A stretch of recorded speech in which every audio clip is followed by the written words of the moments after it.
is Seisha, and whoa, let's just move you over here. Hi, my name is Seisha, and welcome to my channel.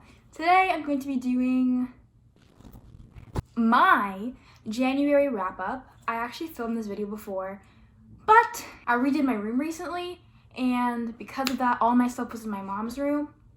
So I was standing and the lighting was bad, so I just decided to do it again. I might be talking a little bit fast because it's 5:30 and I'm trying to do this with natural light because I don't have a light on my ceiling right now because we're changing the light fixture.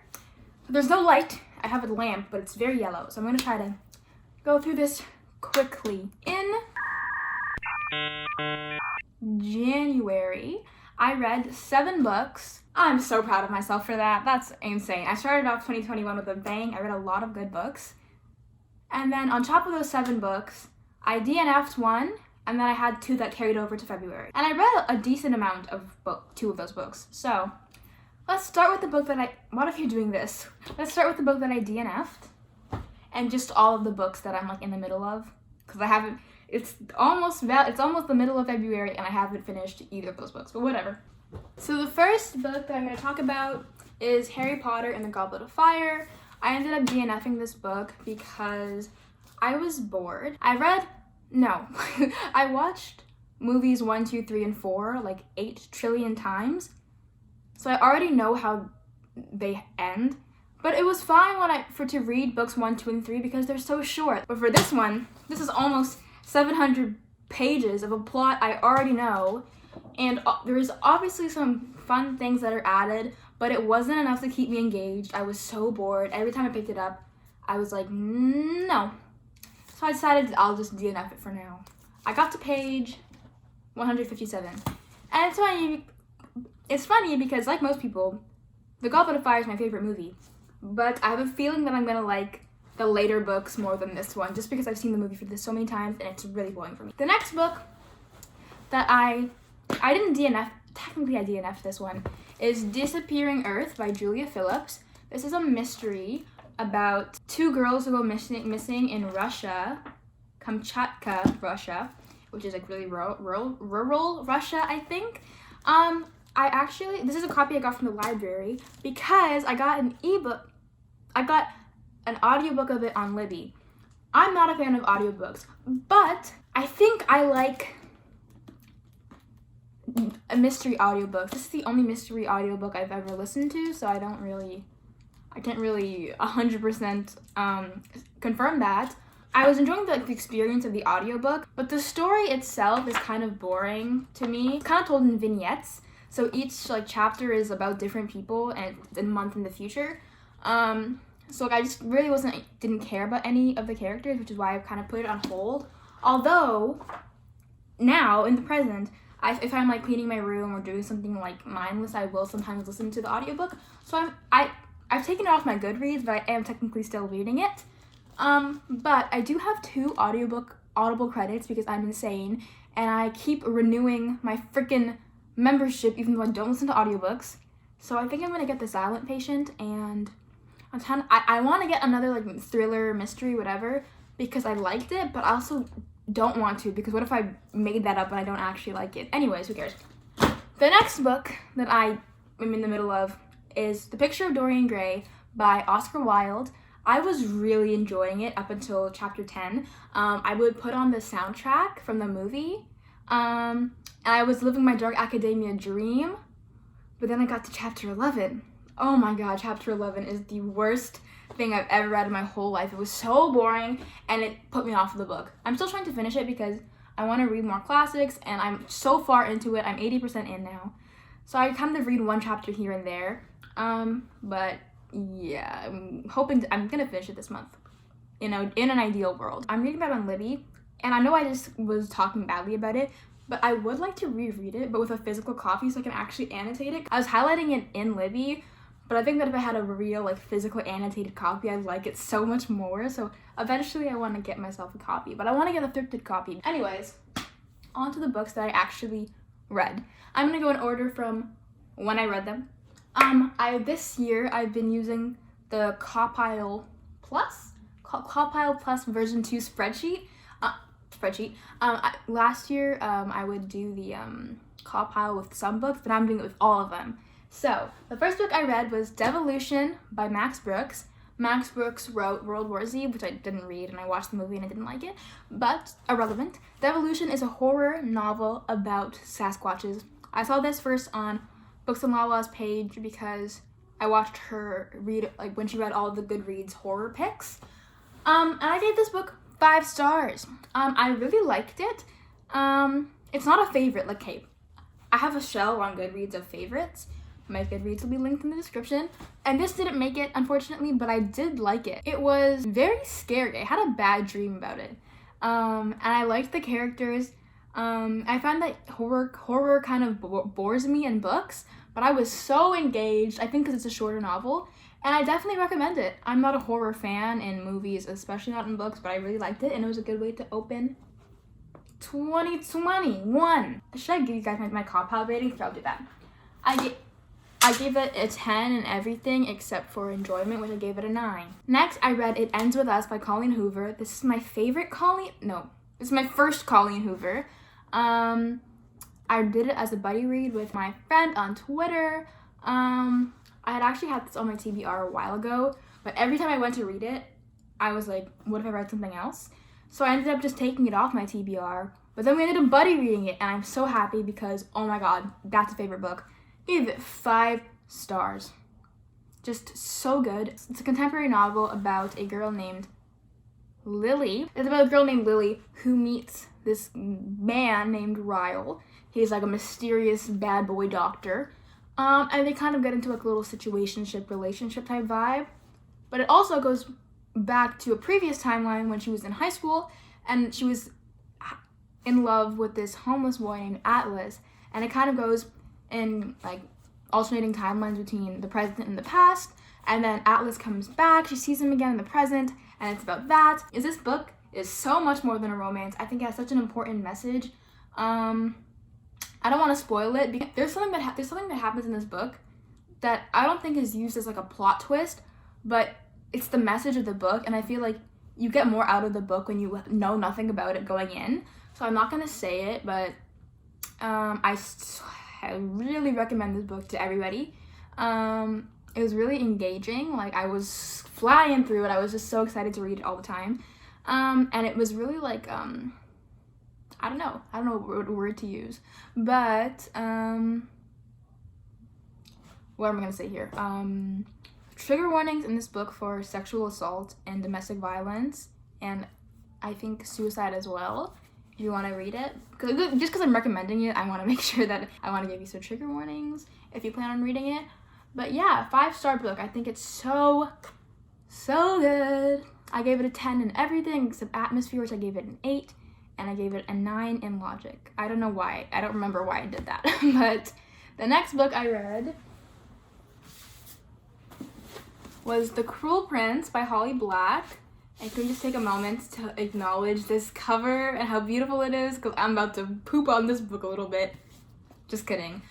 So this book is really popular. It's a YA fantasy about a girl named Jude who is whisked away very forcefully into the world of the Fae, or the folk of the, I don't know what they call it, into like this world. And she's immortal, and then there's a bully. He's the Prince Cardin. He's a fairy prince bully. She bullies her.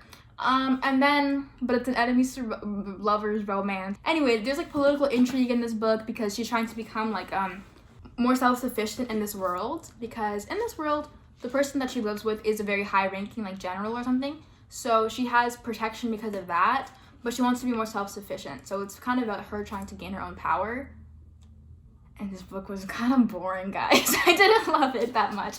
I will say, a lot of my problems with this book are more about me, not the book. First of all, hearing this is enemies to lovers. Guys, this is bullies to lovers, which I'm okay with sometimes, but only when I'm asking for it. I kept hearing that like, oh my god, enemies to no, he's a prince. And so it's like one of those things where no one can tell him what to do because he's a prince and he can do anything essentially. So he abuses his power to bully her. And then it's like, I just did it because I loved you. Like, shut up. No, you're a bully. you're a bully. I wasn't a fan of the writing style either. Not to say it's bad. Side note, look how pretty. It wasn't bad. It was not for me. Like, it was very flowery, which was nice, but I wasn't really feeling it personally. I think if you like flowery like writing, you'll like this book. And then I found it just to be boring. I didn't have a problem with any of the characters, really. They just were boring. They felt really bland, like, to me. But I will say that at the end, when it kind of focuses more on the political intrigue, I really liked that. I thought that was I got more interested, and I'm using that as an excuse to eventually buy the second book because those books are so pretty. They're so pretty. I just want to own all 3 of them because they're gorgeous. So hopefully I'll like that one more because this book kind of left off in a spot that was more interesting. What am I trying to say here? Let me try that again. This book leaves off in a spot that kind of is more conducive to being a story that I like. So I'm hopeful that book 2 I'll like. So I'm eventually gonna read it. If you love this book, this is your favorite book, please don't attack me. I'm not saying this is a bad book, I just didn't love it. I gave it 4 for characters, 6.5 for atmosphere, 3.75 for writing. Not because it's bad, like I just didn't like it. 5 for plot, 5 for intrigue, 5 for logic, and 4 for enjoyment. Yes. Side note, I think this is only my first like fae book, which I've learned is its own like genre, like vampires. I don't think I liked it that much. I just don't think it's like, oh, fae, yeah, that's so hot. That's not really for me. Next, I read The Midnight Library by Matt Haig. I read this on Libby. It is about a woman named Nora, I think, who suffers from depression, and she makes a decision to take her own life. And in doing so, she finds herself in the place between life and death, called the Midnight Library. And in this library, she can take a book off the shelves and enter into a life where she made a different decision. For example, she can enter into a life where she got married to this person, or she made one decision when she was 14 that changed her life and made her a celebrity, for example, right? Yeah, so that's the plot. I think it's a pretty predictable book as in where it ends. It's where it starts, where it ends.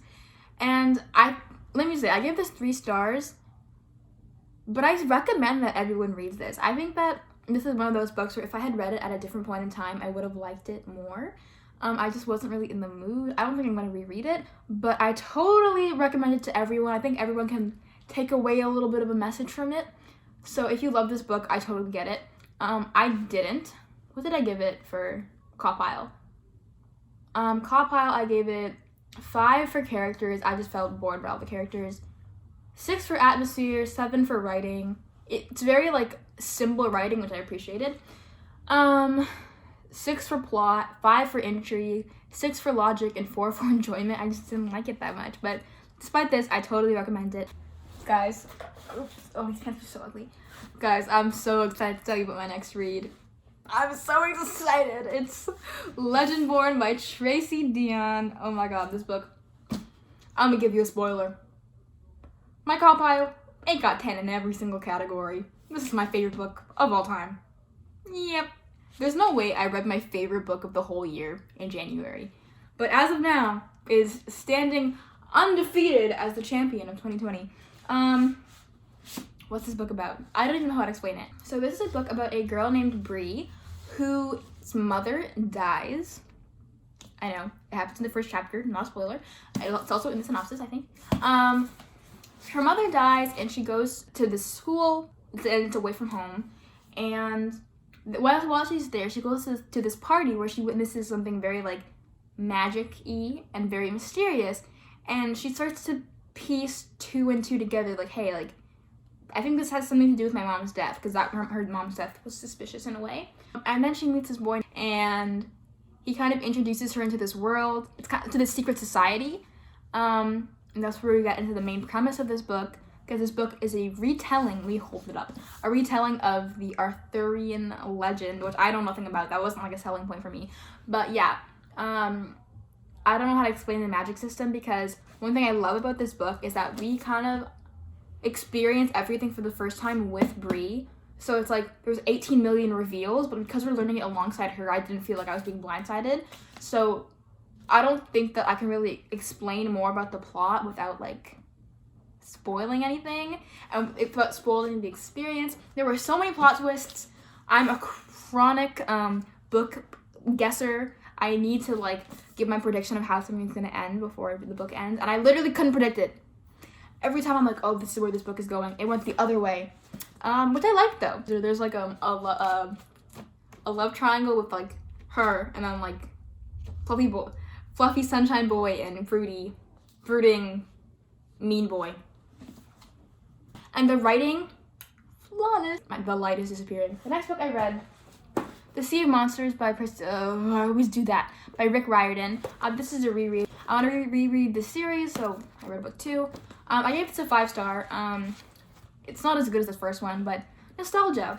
Tyson, so adorable. Very fun, fast, quick read. I like these because they kind of give me a break from like super long reads. Although most of the books this month are short.